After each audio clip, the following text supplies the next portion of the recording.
Tapi pengaruh Ruben Onsu dalam kekristenan apa ya? Nggak ada loh. Pengaruh Bobon Santoso dalam kekristenan apa ya? Nggak ada loh. Siapa lagi yang mu'alaf? Pengaruh Deddy Corbuzier dalam kekristenan apa ya? Nggak ada. Waktu mereka mu'alaf, mereka tidak membawa pengikut apa-apa. Tidak membawa pengikut apa-apa. Ya. Tapi kalau seorang pendeta yang mempunyai pengaruh dalam pelayanan secara pemberitaan Injil, secara teologi, lalu dia mu'alaf, wah ini berita besar dan ini mungkin mengguncang orang-orang reform yang tidak stabil iman reformnya. Kalau saya sih tidak terguncang, saudara ya. Assalamualaikum warahmatullahi wabarakatuh. Bayangkan ini, teman-teman, seorang pendeta tampil di depan publik menanggapi tren artis-artis terkenal Indonesia yang memutuskan untuk berpindah keyakinan masuk Islam. Nama-nama besar seperti Deddy Corbuzier, Dr. Richard Lee, Bobon Santoso, hingga yang terbaru, Ruben Onsu. Tapi tanggapan beliau mengejutkan. Mereka itu tidak punya pengaruh, katanya. Tidak berpengaruh terhadap gereja atau iman umat Kristen. Menarik ya. Tapi, benarkah begitu? Kita hidup di era di mana influencer bukan cuma selebgram atau YouTuber. Mereka bisa jadi siapa saja, termasuk artis, dokter, bahkan chef. Tapi, ketika seseorang berpindah keyakinan, apalagi selebriti besar, tentu bukan cuma soal konten atau drama. Ini soal pencarian. Pencarian terhadap apa? Kebenaran. Tanggapan pendeta ini jadi menarik karena ia fokus pada satu hal, pengaruh. Seolah-olah nilai dari seseorang, bahkan dalam hal keimanan, hanya bisa diukur dari seberapa besar ia memengaruhi komunitas lamanya. Padahal, masalah iman itu sangat personal. Tidak semua orang masuk Islam atau agama apapun karena ingin mempengaruhi. Mereka mencari kedamaian, kejujuran dalam diri mereka. Dan ketika mereka menemukannya, itulah yang disebut hidayah. Bayangkan, Fir'aun, orang paling berpengaruh pada zamannya, sampai-sampai mengklaim diri sebagai Tuhan. Tapi, pengaruh itu nggak menyelamatkan dia dari azab. Jadi, jelas, pengaruh bukan ukuran keselamatan, bukan pula ukuran kebenaran.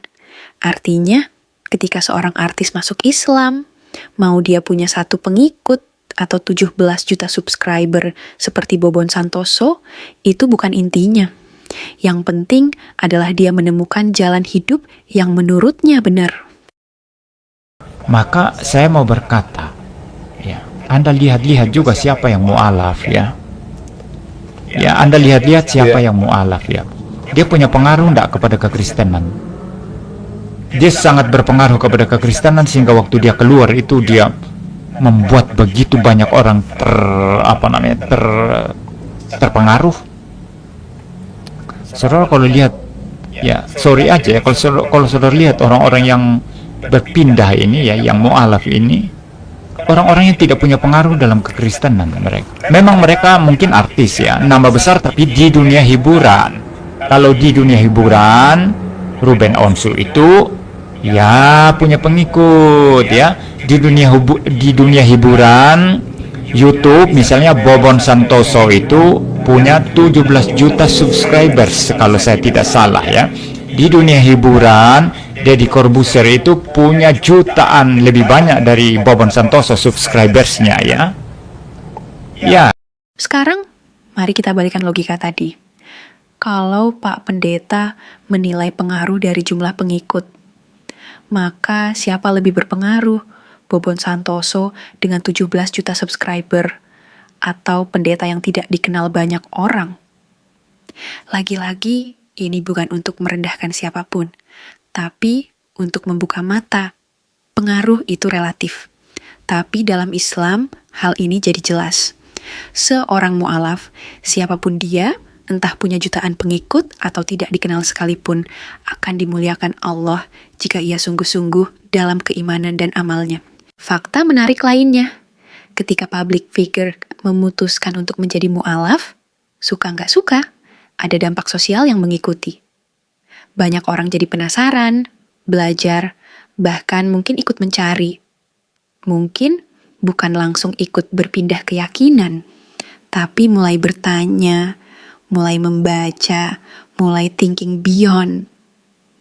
Itu bukan karena mereka diajak, tapi karena mereka terinspirasi. Dan inspirasi itu, teman-teman, adalah bentuk pengaruh yang sangat kuat, bahkan tanpa harus berkhotbah. Jadi, apa pelajaran yang bisa kita ambil dari semua ini?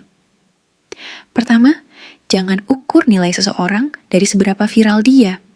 Yang menentukan bukan popularitas, tapi ketulusan. Kedua, setiap manusia punya hak untuk mencari kebenaran.